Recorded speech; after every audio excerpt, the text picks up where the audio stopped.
So PowerPoint, right? So when you think about PowerPoint, this is what we usually get, right? Instructors tend to write every single word of their presentation in their PowerPoint slides.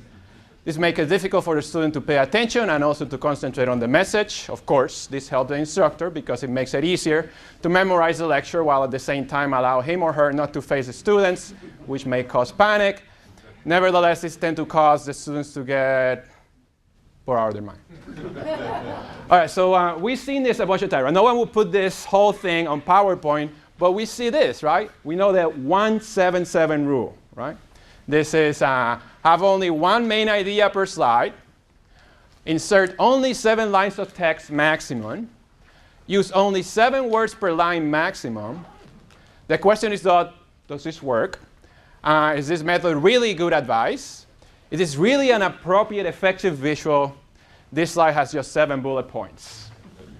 So this slide actually does, in fact, fits the 1-7-7 rule.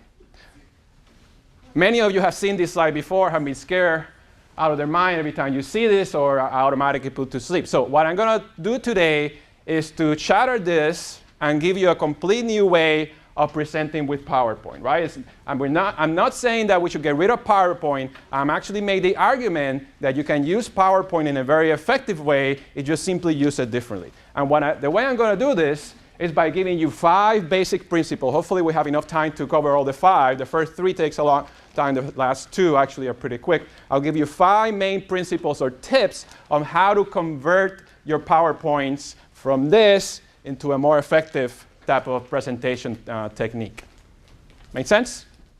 OK, now, when you think about PowerPoint in general, we can summarize it. This new way that I'm going to present it is really taking a hold in the business community, right? So we can kind of summarize it in 2 types of presentations that we see out there, main people that present, right? This is one style, and this is Bill Gates. It will take you about, what, 2 days to figure out what the hell he's actually doing with that slide. And compare that to this. Yeah. Right? So who's having more success right now? Right? So this is the idea I'm trying to present to you today.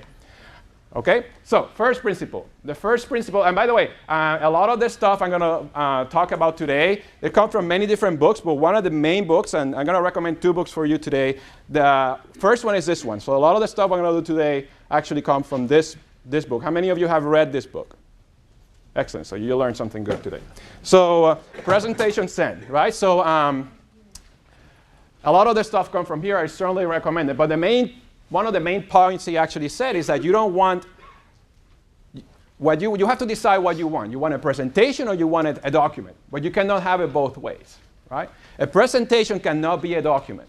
So the idea of printing your slides and giving it to your audience as a handout, that doesn't work. If you're going to do that, just simply give the handouts and don't present anything, right? Because people know how to read.